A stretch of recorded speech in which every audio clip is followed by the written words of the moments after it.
देखिएगा CSF SCM का 30 अक्टूबर का सेकंड शिफ्ट का एग्ज़ाम हो गया है।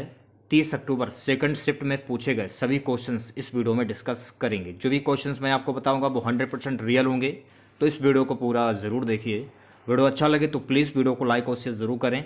चैनल पर नए हैं तो चैनल को सब्सक्राइब करके नोटिफिकेशन बेल ऑन करना ना भूलें। वीडियो पसंद आने पर वीडियो को लाइक ज़रूर करें। तो देखिए, पहला क्वेश्चन जो था 86वां संविधान संशोधन से पूछा गया था। तो 86वां संविधान संशोधन के बारे में जान लीजिए आप लोग। 2002 में भारत के संविधान में 86वां संशोधन प्रदान किया गया। संविधान के भाग 8 में मौलिक अधिकार के रूप में शिक्षा का अधिकार, इस संशोधन ने अनुच्छेद 21A डाला, जिसमें 6 से 14 वर्ष की आयु के बच्चों के लिए शिक्षा के अधिकार को मौलिक अधिकार बनाया गया। इस संशोधन ने अनुच्छेद 45 के स्थान पर एक नया प्रावधान जोड़ा, जो 6 साल से कम उम्र के बच्चों की शिक्षा और बचपन की देखभाल पर केंद्रित है।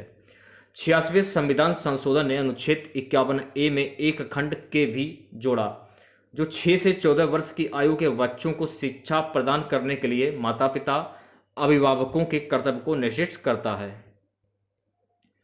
एक क्वेश्चन देखिए, थियोसोफिस्कल से पूछा गया था, तो इसके बारे में जान लीजिए आप लोग।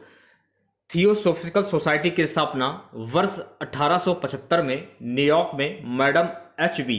ब्लॉस्की और कर्नल ओलकोट ने की थी। ये आपको ध्यान रखना है।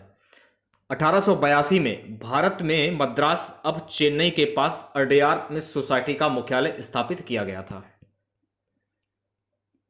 एक क्वेश्चन देखिए, प्रस्तावना से पूछा गया था। क्वेश्चंस क्या पूछा गया था इसके बारे में हमको जानकारी नहीं है, तो प्रस्तावना के बारे में कुछ महत्वपूर्ण फैक्ट हमने जान लीजिए। भारत के संविधान की प्रस्तावना में अंतिम बार वर्ष 1976 में संशोधन किया गया था। यह फैक्ट आपको ध्यान रखना है।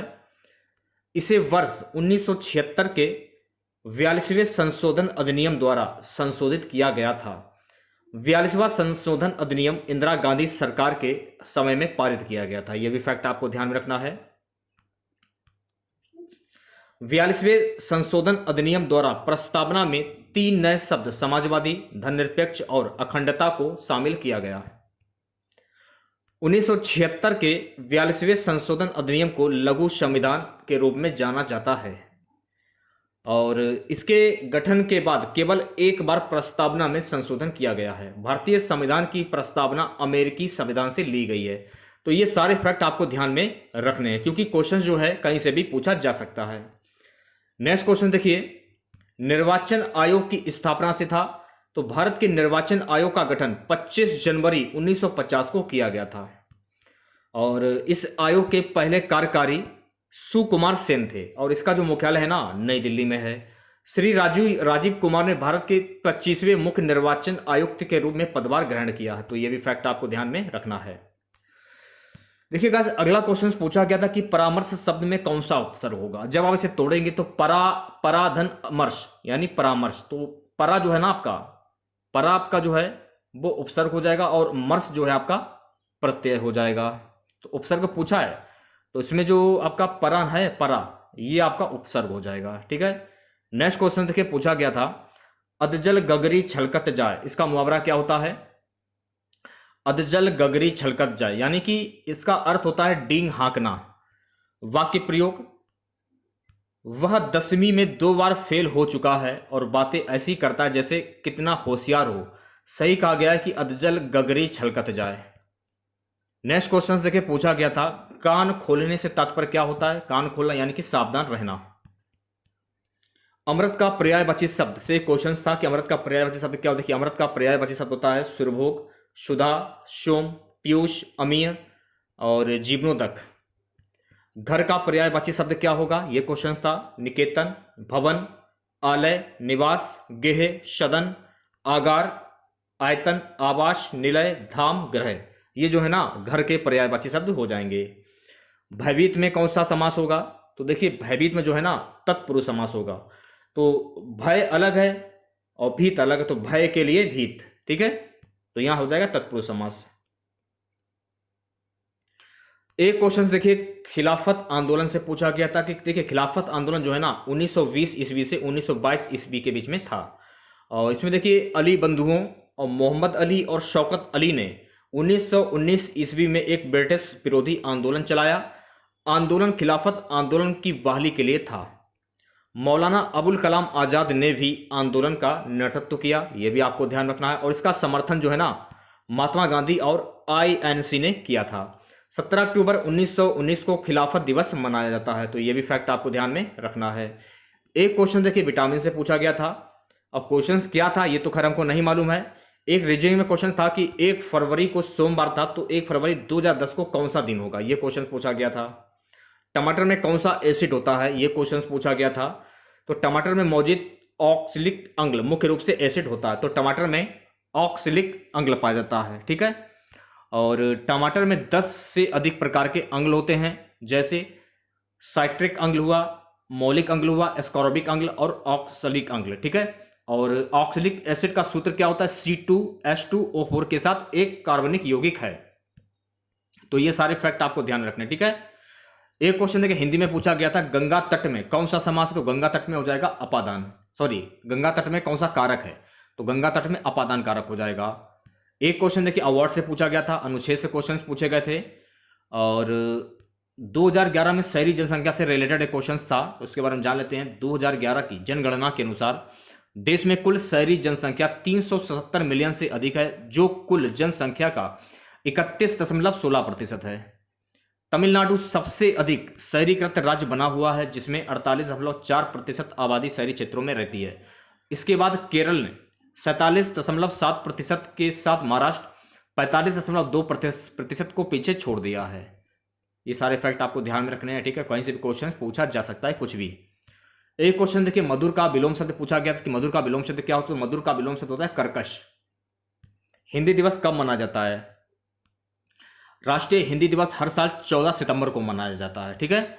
और यह दिन भारत की आधिकारिक भाषाओं में से एक के रूप में हिंदी को अपनाने का प्रतीक है। 14 सितंबर 1949 को हिंदी को भारत की राजभाषा के रूप में अपनाया गया था, तो यह भी फैक्ट आपको ध्यान रखना है।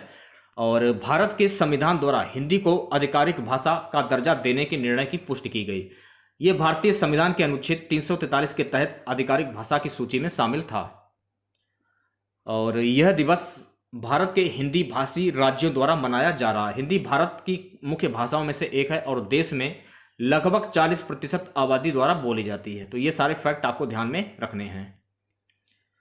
एक क्वेश्चन पूछा गया था, CISF का चीफ कौन है? सुबोध कुमार जायसवाल एक भारतीय पुलिस अधिकारी हैं। वह वर्तमान में केंद्रीय जांच ब्यूरो CBI के निर्देशक के रूप में कार्यरत हैं और उन्हें जनवरी 2021 में केंद्रीय औद्योगिक सुरक्षा बल CISF के प्रमुख के रूप में नियुक्त किया गया था। वह CISF में बल के 28वें प्रमुख थे, यह भी आपको ध्यान में रखना है। एक क्वेश्चन पूछा गया था, इसरो ने कौन सा रोबोट बनाया है? व्योम मित्र शब्द संस्कृत भाषा के दो शब्द व्योम और मित्र से मिलकर बना, जिसका अर्थ होता है क्रमशः अंतरिक्ष और मित्र होता है। यह इसरो द्वारा विकसित हाफ ह्यूमनॉइड फीमेल रोबोट का प्रोटोटाइप है और इसका अनावरण 22 जनवरी 2020 को किया गया था। एक क्वेश्चन देखिए पूछा गया था, जन धन योजना का पहला राज्य केरल और गोवा इस योजना के तहत 100% वित्तीय समावेशन प्राप्त करने वाले भारत के पहले राज्य बन गए। प्रधानमंत्री जन धन योजना 28 अगस्त 2014 को भारत में शुरू की गई थी। प्रधानमंत्री जन धन योजना PMJDY दुनिया की सबसे बड़ी वित्तीय समावेशन पहल है। इसकी घोषणा प्रधानमंत्री श्री नरेंद्र मोदी ने 15 अगस्त 2014 को लाल किले की प्राचीर से की थी। एक क्वेश्चन देखिए, 86वां संवैधानिक संशोधन से क्वेश्चन पूछा गया, इसके बारे में जान लीजिए। इसे संविधान 86वां संशोधन अधिनियम 2002 द्वारा 6 से 14 वर्ष की आयु के सभी बच्चों को मौलिक अधिकार के रूप में मुफ्त और अनिवार्य शिक्षा प्रदान करने हेतु भारत के संविधान में अनुच्छेद 21A में शामिल किया गया है। एक क्वेश्चन देखिए, अनुच्छेद 350A से पूछा गया था, तो अनुच्छेद 350 से प्राथमिक स्तर पर मातृभाषा में शिक्षा की सुविधाएं प्रदान करता है। अनुच्छेद 350 भी भाषाई अल्पसंख्यकों के लिए एक विशेष अधिकारी की नियुक्ति का प्रावधान करता है। एक क्वेश्चन पूछा गया था, 1896 कांग्रेस के अध्यक्ष कौन थे? तो 1896 कांग्रेस के अध्यक्ष थे रहमतुल्लाह एस साइनी। हिंदी भाषा को कौन से आर्टिकल में राजभाषा का दर्जा दिया गया है? भारतीय संविधान के अनुच्छेद 343(1) के अनुसार हिंदी हमारे देश की राजभाषा है और इस अनुच्छेद में यह व्यवस्था है कि संघ की राजभाषा हिंदी और लिपि देवनागरी होगी। वाइस प्रेसिडेंटी से रिलेटेड एक क्वेश्चन था। क्वेश्चन क्या पूछा गया था इसके बारे में कोई जानकारी नहीं है। देखिए मैथ में क्या क्या पूछा गया था। मैथ में टाइम एंड बर्थ से क्वेश्चन थे, प्रॉफिट एंड लॉस से क्वेश्चन थे, एसआई सीआई से क्वेश्चन पूछे गए थे, परसेंटेज से क्वेश्चन पूछे गए थे, रेशियो से क्वेश्चन पूछे गए थे, सरलीकरण से भी क्वेश्चन पूछे गए थे। रीजनिंग की अगर हम बात करें तो रीजनिंग देखिए कोडिंग डिकोडिंग से क्वेश्चन पूछे गए थे, बैठक व्यवस्था से क्वेश्चन थे, लुप्त संख्या से क्वेश्चन पूछे गए थे, कैलेंडर से क्वेश्चंस पूछे गए थे और आकृति से भी क्वेश्चंस पूछे गए थे।